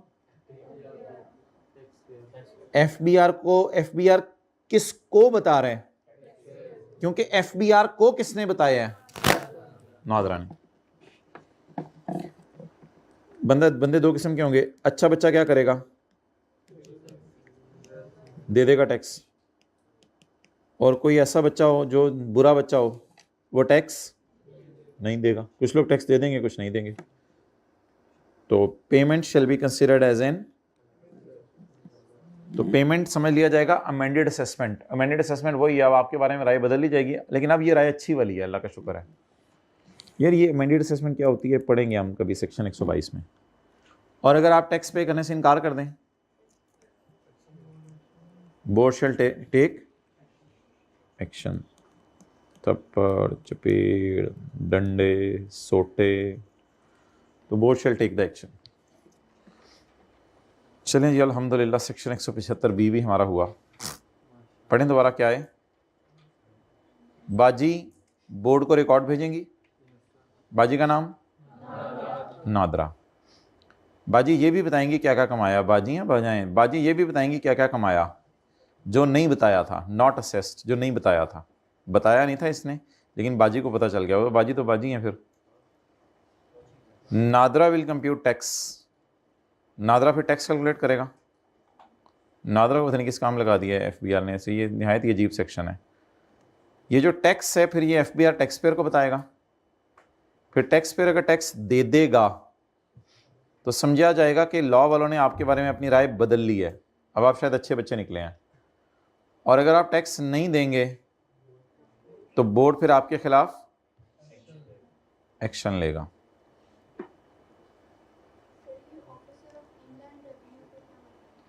ऑफिसर ऑफ इनलैंड रेवेन्यू का क्या मतलब है?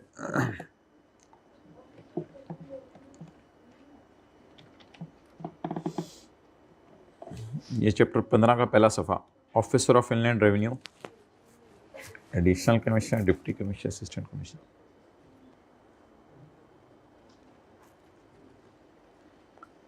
दा बाजी, बिस्मिल्लाहिर्रहमानिर्रहीम। दा बाजी अंडरलाइन किया हुआ पढ़ें। Shall share its records on its own motion का क्या मतलब है? खुद ही कहा ही नहीं बोर्ड ने। अपनी जिम्मेदारी भी नहीं, अपनी मर्जी से बोर्ड को भेज दे। बोर्ड ये पता चला था कुछ बाजियां होती हैं ऐसे, तो फिर मर्जी है, बाजी थी नहीं है, हाथ दोगी लुट मची हुई है। The NADRA shall on its own motion, खुद ही अगर इसका दिल चाहे, या और on application by the board. कर लें मोबाइल यूज। फिर हम पॉइंट 2 की तरफ चलते हैं। ओके, शुक्रिया। And share its records and information with the board for broadening of tax base. का मतलब क्या है कि ज्यादा से ज्यादा लोगों को टैक्स के जाल में लाओ। लोग तो छुपते फिर रहे हैं। जाहिर बात है नादरा वालों को पता चल जाता है पार्किंग गाड़ी पे आया हुआ है, पार्किंग कर रहा है, ये कर रहा है, वो कर रहा है, सब कुछ। तो नादरा वालों को तो नज़र पड़ जाती है। नज़र तो आपको रहता है वैसे ही लगती है। तो for broadening of tax base, ये सारा सेक्शन क्यों डाला गया है? इस सारे सेक्शन का मकसद क्या है? नादरा, बस इस सेक्शन का नाम ही नादरा है। सुभान अल्लाह, क्या नाम है? NADRA, national database and registration authority. इस सेक्शन का मकसद है for broadening of tax base, tax base बढ़े हमारी, ज़्यादा लोगों से टैक्स लें। जो FAR 2 वाले टैक्स बेस का मतलब लेते हैं खुदा के लिए, वो नहीं है ये इसका मतलब। अच्छा जी, पहला काम मैंने आपको बता दिया, शेल शेयर इट्स रिकॉर्ड्स, ये पॉइंट 1 था। पॉइंट 2 लिंक लिख लीजिएगा बाद में, अभी एतमाद कर लें। नादरा में आइडेंटिफाई इनकम, नादरा में identify incomes for a person whether a tax payer और नॉट। कई दफ़ा टैक्स पेयर होता है, कई दफ़ा टैक्स पेयर कभी भी नहीं टैक्स पेयर बना होता, वो पहली दफ़ा आया होता है बेचारा, ID कार्ड बनाने उधर ही फारा कर देते हैं नादरा वाले उसको, उसका मोबाइल देख के, उसके जूते देख के, उसकी गाड़ी देख के बाहर जो खड़ी है, नादरा वाले कहते हैं तू तो आज तक टैक्स पेयर कभी नहीं था, आ तू भी आ जा। नादरा में आइडेंटिफाई इनकम, लेकिन माय डियर ये बात अधूरी है। नादरा में आइडेंटिफाई इनकम नहीं, ऊपर आए। नादरा में आइडेंटिफाई इनकम, में आइडेंटिफाई रिसीट्स, में आइडेंटिफाई एसेट्स, प्रॉपर्टीज, लाइबिलिटीज। जब वो अपने घर का पता लिखवाएंगे आप तो नादरा लगेंगे वो तेरा तो घर मॉडल टाउन के अंदर है, तो 12-12 करोड़ की तो वहाँ चीज़ें मिलती हैं और तू कभी टैक्स जमा नहीं कराने गया, तो नादरा एसेट्स लाइबिलिटीज ऐसे पकड़ लेता है जब आप एड्रेस वगैरह बताते हैं। तो एक्सपेंडिचर और transactions that have escaped assessment, जो टैक्स वाले पकड़ नहीं सके थे, जो टैक्स वाले FBR वाले पकड़ नहीं सके थे, नादरा ने उसको पकड़ लिया, बाजी है ना। अंडर असेस, टैक्स वाले असेस तो करने आए थे आपको लेकिन अंडर असेस करके चले गए, या असेस करके गए लेकिन रेट लोअर लगा के चले गए, या आपको ज्यादा रिलीफ देके चले गए, टैक्स क्रेडिट वगैरह आपको ज्यादा रिलीफ देके चले गए FBR वाले, अब वो नादरा पकड़ा है, ये लिख लें टैक्स क्रेडिट, क्लास हो रही। या डेट हैव बीन मिसडिक्लेयर्ड और misclassified under a particular head of, या किसी हेड ऑफ इनकम में आपने गड़बड़ कर दी, बिजनेस को कैपिटल गेन में डाल दिया, कैपिटल गेन को प्रॉपर्टी में डाल दिया, तो इस तरह की अगर आपने गड़बड़ कर दी तो ये भी एक्सेप्टेबल नहीं है। कई लोग प्रॉपर्टी को उधर सोर्स में डाल देते हैं 2 नंबरी करके, फिर पूरा रिपेयर माइनस करते हैं और वो रिपेयर 1/5 से भी ज़्यादा होता है, इस पर लॉ में करो फिर गुस्सा चढ़ता है, 2 नंबरियाँ मारते हैं, प्रॉपर्टी को उधर सोर्स में डाल देते हैं, घर किराए पे देके छोटी सी मशीन बीच में रख देते हैं, कहते हैं बिल्डिंग अलॉन्ग विद मशीनरी किराए पे दी हुई है।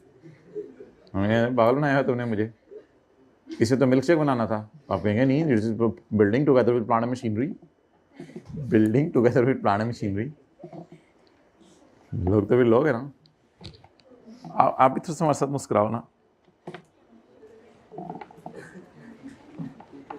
ठीक है आप लोग मैच्योर हो जाए लेकिन फिर भी थोड़ा सा ज़रा हल्का सा कर लिया करेंगे कभी,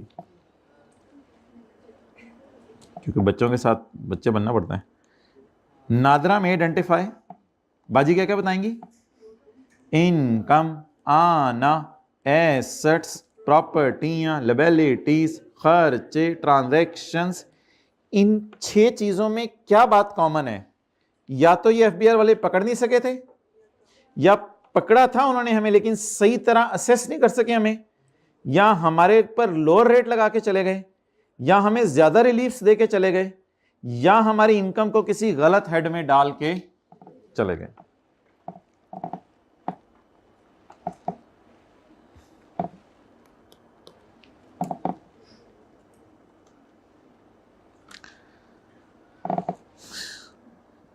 the NADRA may compute income and tax, अब फिर इनकम और टैक्स कंप्यूट करेगा, खाली टैक्स नहीं ऊपर इनकम भी लिखा हुआ है माय डियर।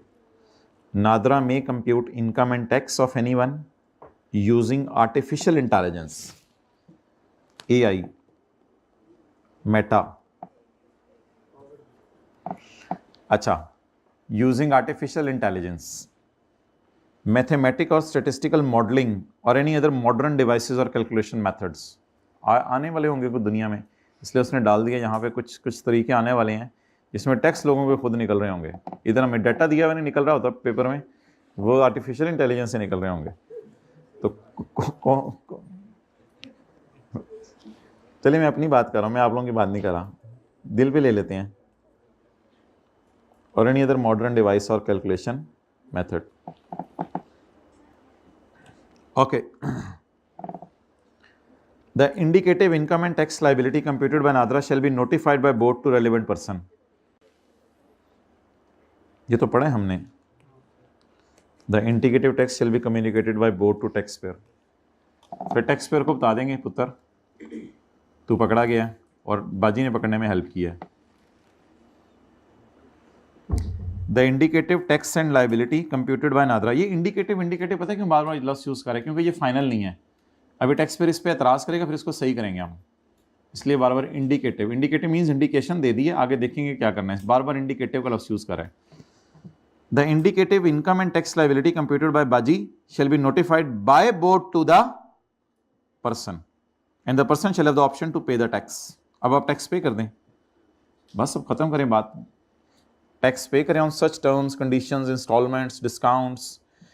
टर्म्स को एग्री कर लें, कंडीशंस बना लें, किस्तें बनवा लें, लेकिन बस जान छुड़ाएं आप बोर्ड से। डिस्काउंट ले लें, रेप्राइव्स रिलेटिंग टू पेनल्टी, पेनल्टी के वेवर को कहते हैं ना, पेनल्टी और डिफॉल्ट सरचार्ज माफ़ करा लें, रेप्राइव्स माफ़ करा लें, पेनल्टियाँ और डिफ़ॉल्ट सरचार्ज माफ़ करा लें। पेनल्टी क्या होती है? जुर्माना वगैरह। और डिफ़ॉल्ट सरचार्ज क्या होता है? लेट पेमेंट पे इंटरेस्ट। तो डिफ़ॉल्ट सरचार्ज होता है लेट पेमेंट पे इंटरेस्ट। लिख लें, हम आप भी सीए करेंगे बाकी। Default surcharge,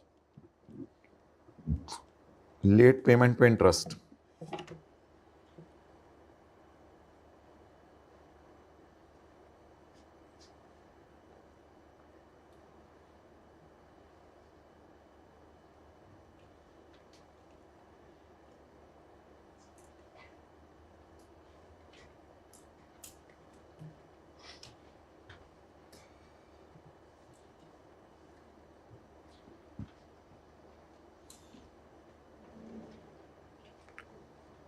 okay,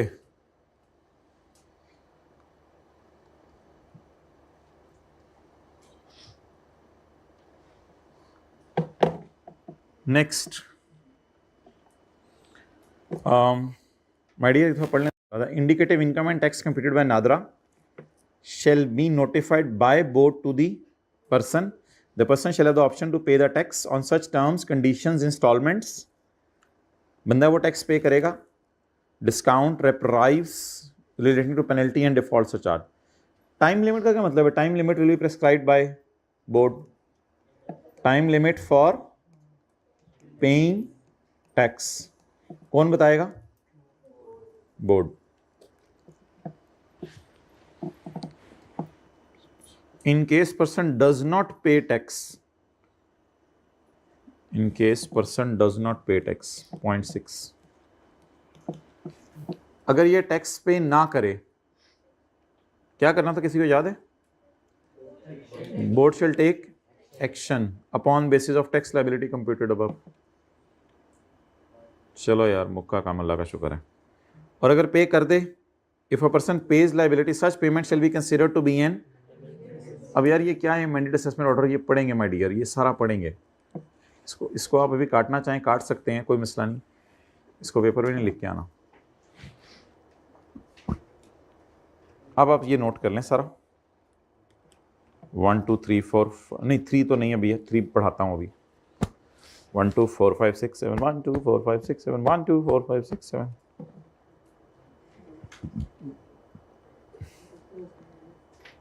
okay, 3 point क्या था उसको तो हमने समरी में नहीं डाला।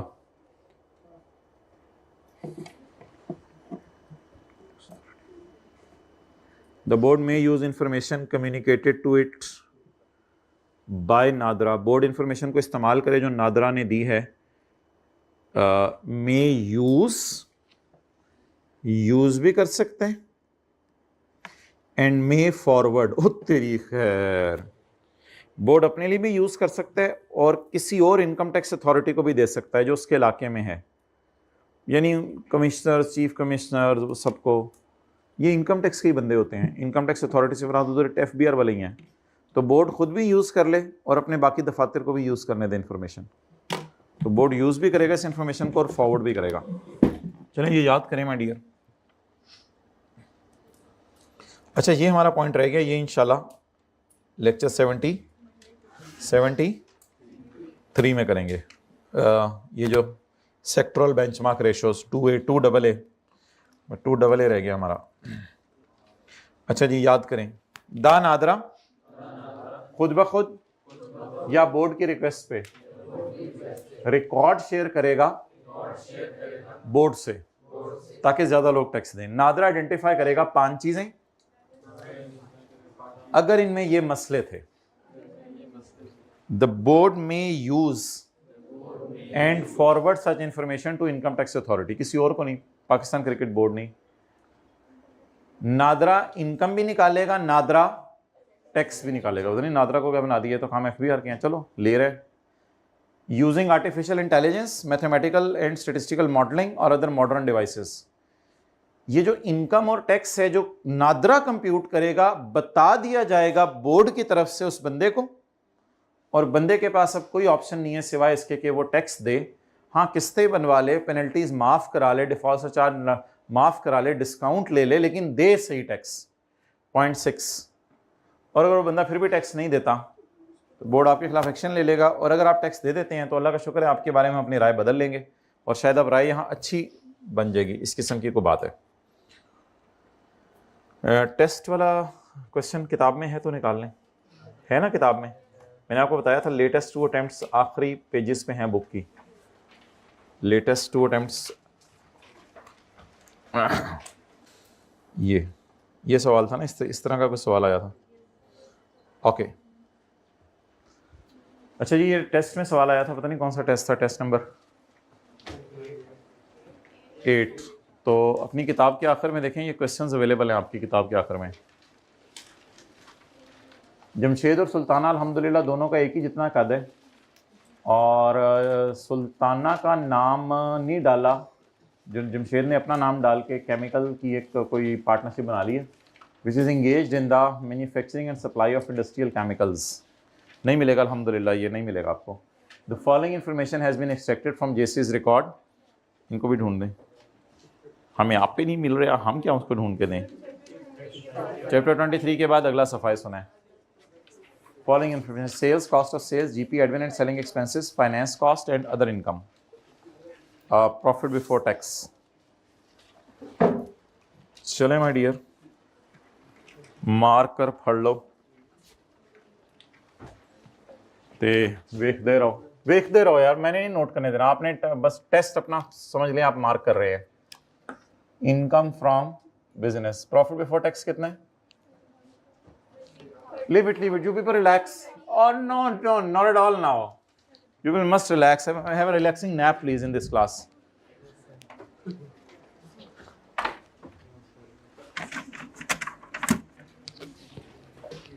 कभी कभी हम बोलते हैं, हमारा बोलना भी बंद कर दें। अच्छा, प्रोविजन टैक्स वाले आपको पता है किसी भी किस्म की माइनस नहीं करने देते, इसलिए इसको क्या करें, ऐड कर दें। कितना? 250। देखते रहें, बस हम शो देखने आए हैं, देखते रहें। सोल्यूशन इंशाल्लाह मैं कोशिश करूंगा आज शाम तक आपको अवेलेबल कर दूं, लेकिन रात तक। Admin and selling expenses include a salary of 450 पे टू ईच पार्टनर। मंथली तो नहीं है ये माय डियर, लेकिन पे टू ईच पार्टनर लिखा हुआ है, तो फिर 2 से मल्टीप्लाई कर दें, 2 से मल्टीप्लाई कर दें। आगे सुल्ताना का न्यूमेरिकल भी मांगा हुआ है और जमशेद का भी, तो मेरे ख्याल से फिर ऐसे करें, चल जितना भी मांग था 450 जमशेद और सुल की सैल कितनी है? 40। सुल्ताना की सैलरी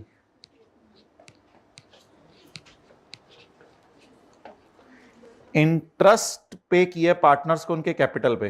ये तो अभी वो परसों वाले सवाल में पता नहीं कि चंद दिन वाले, काफी 5-6 दिन पहले जम का इंटरेस्ट और सुल का इंटरेस्ट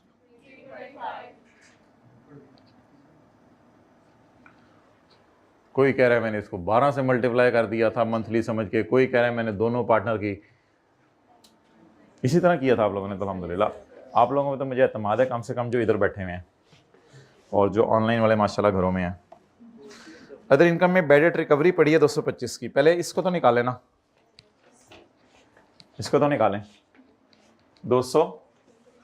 इनकी मैंने नेचर इसलिए लिख ली है कि इनको डिविजिबल इनकम वाली वर्किंग में लेके जाना है। तुम्हें याद हो कि ना याद हो, मुझे याद है वो ज़रा यार मुझे लगता है आई कैसे ऐसे सवाल बन गया गलती से, इतना इस सवाल ही काम का बना लिया करे। जेसी हैड प्रीवियसली रिटर्न ऑफ, कभी पेपर में बैठे हो तो फिर पता चले। अच्छा ठीक है, हम चांद पे गए हुए थे सीए करने। जेसी ने इस बैड डेट को राइट ऑफ किया था पिछले साल, पिछले से पिछले साल, और अब उसके खिलाफ केस कर दिया था। उस वक्त टैक्स उन्होंने 3 लाख माइनस करने दिया था। तो बैड डेट रिकवरी कितनी है? 220, where the bad debt recovery is greater than the difference between actual bad debt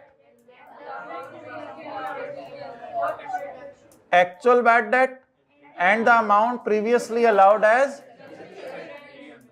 300. ये 100 रुपए आ रहे, 225। The excess shall be chargeable to tax under the head income from business. इस तरह भी शॉर्टकट मार सकते हैं। आप मार दें शॉर्टकट, कुछ ने तो किया ही ऐसा होगा। Actual bad debt minus allowed amount recovered में से इसको माइनस कर दिया होगा। वर्किंग याद है ना? ओके, लॉस आया 13,25,000 का एनर्जी डेरिवेटिव प्रोडक्ट कॉन्ट्रैक्ट से। No we don't know what is energy derivative contract का, आगे चले, हमें तो नहीं पता, हमारी तो अपनी एनर्जी नहीं है तो डेरिवेटिव कहाँ से होनी है। ऑन जनवरी 2024 हमारे साल के मिड में हमने एक कॉन्ट्रैक्ट किया था 300 बैरल ऑफ क्रूड ऑयल खरीदने का for manufacturing various chemicals aiming to hedge against future price fluctuations. ये मुआहदा सिर्फ फ्यूचर प्राइस फ्लक्चुएशन से बचने के लिए था। और अब तो ये स्पेकुलेशन की एक्सेप्शंस में आ गया ना, तो आईकैप ने अपनी वेबसाइट में इसको स्पेकुलेशन में डाला हुआ है, लेकिन ऑब्वियसली वो नॉन स्पेकुलेशन है ये, क्योंकि मकसद क्या है आपको याद नहीं है? मैंने कहा था कि aiming to hedge against future price fluctuations वाली लाइन लिखी हुई थी कि अगर आप फ्यूचर प्राइस फ्लक्चुएशन से बचने के लिए कर रहे हैं तो फिर ये नॉन स्पेकुलेशन है, तो ये स्पेकुलेशन के एक्सेप्शन में चला जाएगा। द कॉन्ट्रैक्ट से एक्सपायर होने 30 जून 24 को, और उससे पहले ही हमने कॉन्ट्रैक्ट ही बेच दिया, चीजें नहीं बेची। The contract set to expire at year end was sold before the settlement date. इससे कोई फर्क नहीं पड़ता कि कॉन्ट्रैक्ट उस डेट को बेचें या उससे पहले बेचें, जब कॉन्ट्रैक्ट बिक गया तो चीजें नहीं बिकी। तो इसका मतलब है ये स्पेकुलेशन बिजनेस तो है, आपने किया तो स्पेकुलेशन मार्केट में है जाके, लेकिन आपकी नीयत स्काई ब्लू मार्कर में कुछ और थी। इस वजह से क्या करें, तो नॉन स्पेकुलेशन में पड़ा रहने दें। तो ये इनकम फ्रॉम बिजनेस अल्लाह का शुक्र है भी नॉन स्पेकुलेशन, बस को इग्नोर कर दें, बस लॉस है। नहीं, नॉन स्पेकुलेशन का ही लॉस है ना, तो नॉन स्पेकुलेशन में पड़ा रहने दें, इसमें क्या मसला है, इसको खर्चा टाइप समझ लें, तो बस को पड़ा रहने दें। नहीं अदर इनकम, तो अदर इनकम में पड़ा हुआ है तो पड़ा तो यार प्रॉफिट में हुआ है ना यार, इससे बोंगी मारो, इसी में पड़ा हुआ है ना, 13,000 में पड़ा हुआ है ना, 13,000 में ये लॉस पड़ा हुआ है, और ये लॉस कौन सा है, नॉन स्पेकुलेशन, तो let it be there, loss को पड़ा रहने। यही तो वो आईकैप से थोड़े सोल्यूशन में शायद गलती हुई थी कि उसने उसको निकाल दिया, हालांकि इसको पड़ा रहने दें। आगे चलें, पर डैश डाल दें, पता नहीं अब लेस करके डैश डालनी है या ऐड करके डैश डालनी है, उससे कोई फर्क नहीं पड़ता, बस लॉस टू हेज करने के लिए बस ऐसे डैश डाल के सॉल्यूशन में कोई लाइन डाल दूंगा मैं इसके लिए। अच्छा,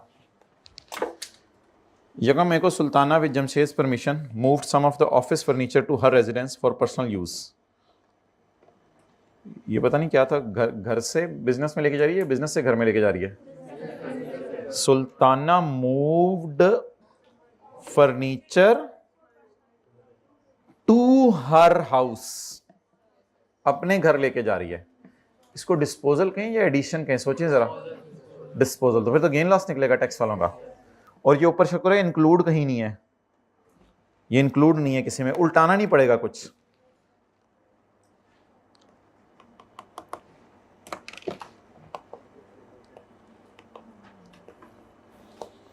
ये तो इंक्लूड था ना, उल्टाना पड़ा, इंक्लूड था उल्टाना पड़ा, इंक्लूड था उल्टाना पड़ा, इंक्लूड था, ये किसी में इंक्लूड नहीं है। तो बस सिंपल तरीके से इसका जो करना चाहिए वो करें। मार्केट में इसकी कीमत कितनी है? 20 लाख, और खरीदा कितने का था? 1 जुलाई 2021 को। तो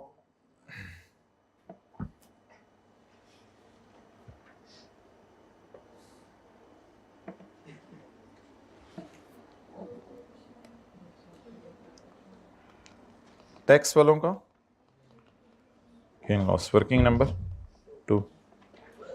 जी my dear, consideration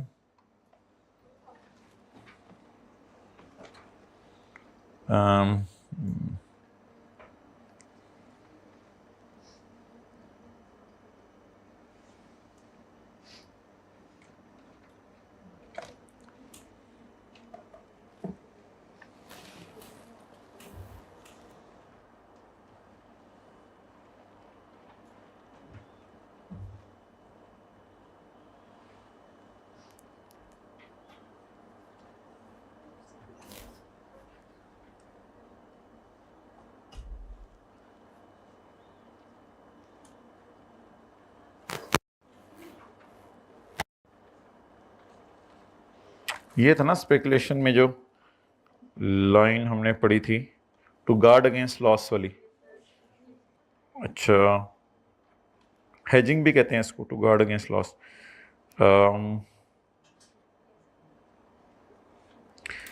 if a business asset is put to personal use, its consideration shall be the fair value. चलो, its consideration shall be the fair value, section 77 का 3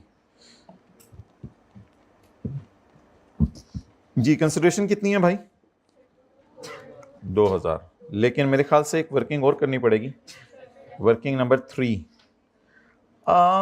मुझे एक काम करने दें, मैं ट्राई करता हूँ, अगर हो गया तो बल्ले बल्ले, ना हुआ तो शल्ले शल्ले। मुझे चाहिए 2024 का गेन, तो मैं इसे 30 जून 23 तक डेप्रिशिएट कर देता हूँ। बिल्डिंग के लिए 10, कंप्यूटर के लिए 30, बाकी सब के लिए 15। के ये मैंने याद तो नहीं किया होता, तुम्हें देना चाहिए वैसे। ये तो मैंने लेटेस्ट अटैम्प्ट ही खोली हुई है। ओह, ये चीज़ मेरे अजीज मैं याद भी नहीं करके गया हुआ था, अल्लाह का शुक्र है पेपर में आ गया। और दिया भी फर्नीचर का हुआ है यार, खीर आई क्या, कितने पास करने में तुला हुआ है। शुक्र है मुझे रेट याद नहीं था, ये दे दिया। बाकी सवाल नहीं हो रहे, वो अलग बात है मेरे से। अच्छा, तो मेरे ख्याल से थोड़ा सा शॉर्टकट लगा लें, मैनुअली WDV निकालने की बजाय। खरीदा कितने का है? 16 लाख का। इसको 85% से मल्टीप्लाई करेंगे तो ये 30 जून 22 की BV आ जाएगी। इसको फिर दोबारा 85% से मल्टीप्लाई करेंगे तो ये 30 जून 23 की BV आ जाएगी, और मैंने 30 जून 23 की ही BV मुझे चाहिए। 1156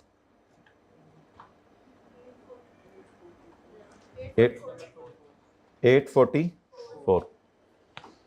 और अगर आपने मैनुअली करना है तो वो तो मैं आई रियली अप्रिशिएट, कोई मसला नहीं। आप कॉस्ट पकड़ें 1600, पहले साल डेप्रिशिएट करें 15%, फिर BV निकल आए, फिर अगले साल डेप्रिशिएट करें 15%, फिर BV निकल आए, तो BV तो वही आनी है, अल्लाह का शुक्र है, जो है 1156 एसेट की।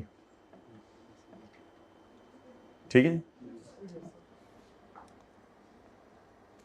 Sorry if something hurts you. Okay, information related to Sultana. Okay, Sultana, so you're telling about something about yourself. I don't want to know anything about you. आगे चलते हैं। लिखा है I don't want to know anything about Sultana. So अब इसका numerical solve करना है। किसका? सुल्ताना का नहीं भाई पुत्र, जमशेद केमिकल का तो पहले फारग कर दें। जी माय डियर, वो पान लगा टैक्स वालों का गेन वर्किंग 2 से 844। प्यार से कहीं साथ लेकर छोटे कैलकुलेशन कर। 15544। Jamshed chemicals AOP income and tax thereon, income from business 15544। तू तो थले आ। taxable income 15544 tax। ये कैसे कैलकुलेट किया हुआ है? 1610000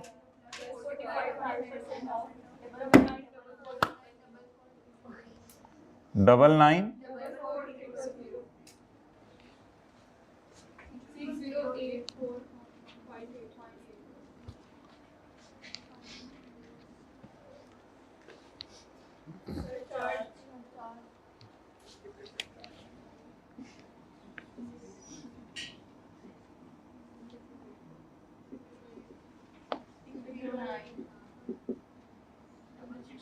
यार थोड़ा सा मुझे अपनी कर लेने दिया करो रिवाइज, बच्चों को पढ़ाना होता है अच्छे से।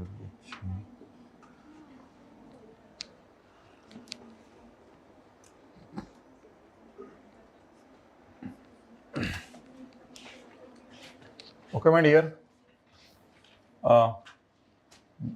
जम सुल टो, जमसुल टो सैलरी जम की, सुल की, इंटरेस्ट जम का, जुल का, सुल का। ये उठानी होती है माय डियर, ये ना उठा लीजिएगा, ये उठानी होती है।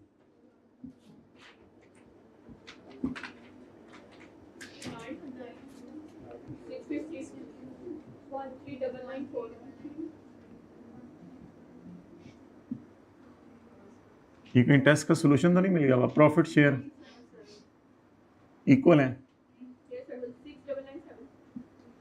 6997।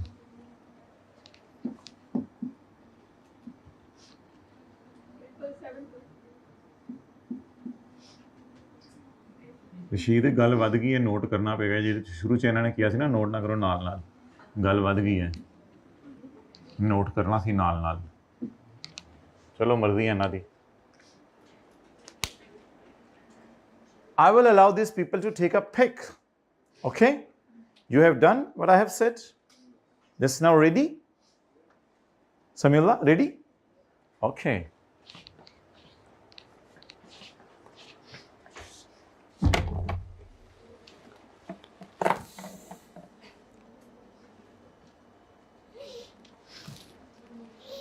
Okay, my dear. Further information related to Sultana. अब मैं इसको पढ़ देता हूँ 2-4 मिनट लगा के, ऑब्वियसली टाइम हमारा ज़्यादा हो गया, और फिर आपको सोल्यूशन इसका दे दूंगा। तो इसकी ट्रीटमेंट बता देता हूँ मैं। On 1 July Sultana let out her plot of land in the Korangi industrial area to her brothers import house. और जिसको भी दिए हैं यार, मोंगियाँ मारते हैं तो हमारे में भी परेशान करते हैं। ब्रदर का इम्पोर्ट हाउस, अच्छा, nothing to at a monthly rent of 1 lakh rupees, तो 1 लाख को 12,000 दे देंगे। हाँ मैंने आगे पढ़ लेने दो, आगे मैं रिवर्स मार लांगा। जो ज़हन बन रहा होता है उसको भी नहीं बनने देते। तो पता है आपने सवाल पढ़ा हुआ है, the prevailing fair market rent is 170, तो ऑब्वियसली फिर 170 को मल्टीप्लाई करेंगे 12 से। ठीक है हमारा। Additionally she receive non adjustable deposit of 3 lakh. My dear, इसको इग्नोर करना था क्योंकि प्लॉट ऑफ लैंड का था। बोंगो ने बोंगी मारी होगी तो इस सारी अगली लाइन इग्नोर करनी थी। Non adjustable deposit was refunded to. मारी है बोंगी मांझा, वरना तेरे टेस्ट निकलवा लेना मैंने। भाई नॉन एडजस्टेबल अमाउंट लैंड का हमने पढ़ा था, इनकम में नहीं जाना क्योंकि ये सेक्शन सिर्फ किसके लिए है? बिल्डिंग के लिए। भाई make it available my dear, make it available, time is short. ये इसकी इनकम फ्रॉम प्रॉपर्टी आ गई, किसकी? सुल्ताना की। पॉइंट 2 में देखता हूँ, अभी पढ़ता हूँ। असल में एक पॉइंट आपका पिछले किसी टेस्ट का भी रहता है, टर्म टेस्ट का, वहाँ से ये पॉइंट असल में समझाना है, तो इसको मैं फिर देखता हूँ क्या करना है। हो सकता है ये पिछली किसी क्लास में मैंने आपको समझा दिया हो। अच्छा, point 3, Sultana is also renowned author. सानू तो नहीं पता एंड रिनोन्ड ऑथर, एक बुक नहीं पूरी जिंदगी सुल्ताना दी पढ़ी, and has written numerous books तेरी खैर ऑन एनवायरमेंटल पोल्यूशन। अच्छा, ये हमारा टॉपिक ही नहीं है। She completed a last work title the ocean of plastic. पता नहीं क्या लेवल है सुल्ताना का। ओवर अ पीरियड ऑफ 2.5 साल में ओशंस को प्लास्टिक में लेके जा रही है, प्लास्टिक ओशन में लेके जा रही है। 2.5 साल से लगी हुई है, तो किताब लिखने में से 2 साल ज़्यादा अरसा लगा है। इन दिसंबर 2023 हमारे साल उसको एकदम 5,04,000 मिल गए फॉर अ लेटेस्ट वर्क। ये ना असल में आईकैप का अजीब सा ब्लंडर सा था।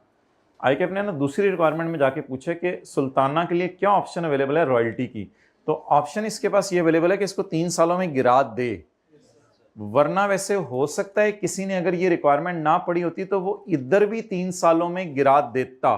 मेरे ख्याल से उसको आईकैप को उसको गलत नहीं करना चाहिए, उस बंदे को भी जिसने यही 3 सालों में गिरा दिया है। लेकिन नीचे जाके उसको पता चलता कि मैं तो न्यूमेरिकल के फेस पे 3 सालों में गिरा के आया हूं और वो ऑप्शन पूछ रहा है। जनरल रूल इसका मतलब है न्यूमेरिकल के फेस पे लगाना था, और करना भी यही चाहिए जब ये रिक्वायरमेंट भी पढ़ लें। इसी के लिए शायद 15 मिनट दिए होते हैं शुरू में। जब आपको पता है कि यहाँ ऑप्शन पूछ रहे हैं तो जनरल रूल है फॉरेन इनकम में लेके जाएं, और ऑप्शन क्या है? वो ऑप्शन है माय डियर, वो जनरल रूल नहीं है।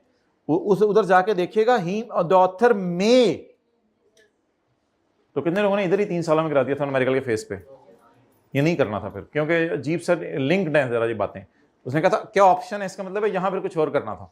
क्योंकि मैंने भी एकदम पढ़ते ही सोचा था, जब यही पेपर मेरे सामने आया मैंने पढ़ते ही सोचा इसको 3 से डिवाइड करेंगे, इनकम में डालते हैं क्योंकि उसके लिए बेटर ऑप्शन होगी। लेकिन नीचे जाके जब मैंने ये पढ़ा तो मैंने कहा फिर यो इधर ऑप्शन पूछ रहे तो फिर उधर जनरल रूल लगा दें, उसको पूरा इनकम में डाल दें। तो ये करना चाहिए। तो ये थोड़ी सी अकल की बात है माशाल्लाह अल्हम्दुलिल्लाह हम लोगों के पास है नहीं। इन 2021 सुल्ताना को 2000 शेयर मिले हैं फॉरेन कंपनी से, सॉरी फॉरेन कंपनी से नहीं, मादरत, फॉरेन कंपनी के अपनी फ्रेंड जमीला से। जमीला ने 2018 में ये 45 रुपए के खरीदे थे और फेयर मार्केट वैल्यू जब सुल्ताना को दिए तो इनकी 120 थी। सुल्ताना ने इनको बेच दिया है 200 पे। अब मैंने आपको कुछ क्लासों में बताया हुआ कि 200 में से आपने माइनस करना होता है 45, लेकिन मैं सोल्यूशन में माइनस करूंगा 200 में से 120। इसकी वजह मैं फिर आपसे कभी डिस्कस करूंगा, ठीक है? तो इसको अभी होल्ड पे रख लें। बाकी गेन लॉस तो इंशाल्लाह आप निकाल लेंगे। ये 3 इनकम जिसकी निकल आई, प्रॉपर्टी इनकम आ गई सुल्ताना की, और अदर सोर्स आ गई, और कैपिटल गेन। इन तीनों को जमा करके टैक्सेबल इनकम आनी है, उसमें ऐड करने शेयर फ्रॉम एओपी। आगे फिर न्यूमेरिकल ज्यादा वाली इनकम कम वाली इनकम वाला होना है। ठीक है जी, चलें भाई, पॉज कर, बंद कर दें।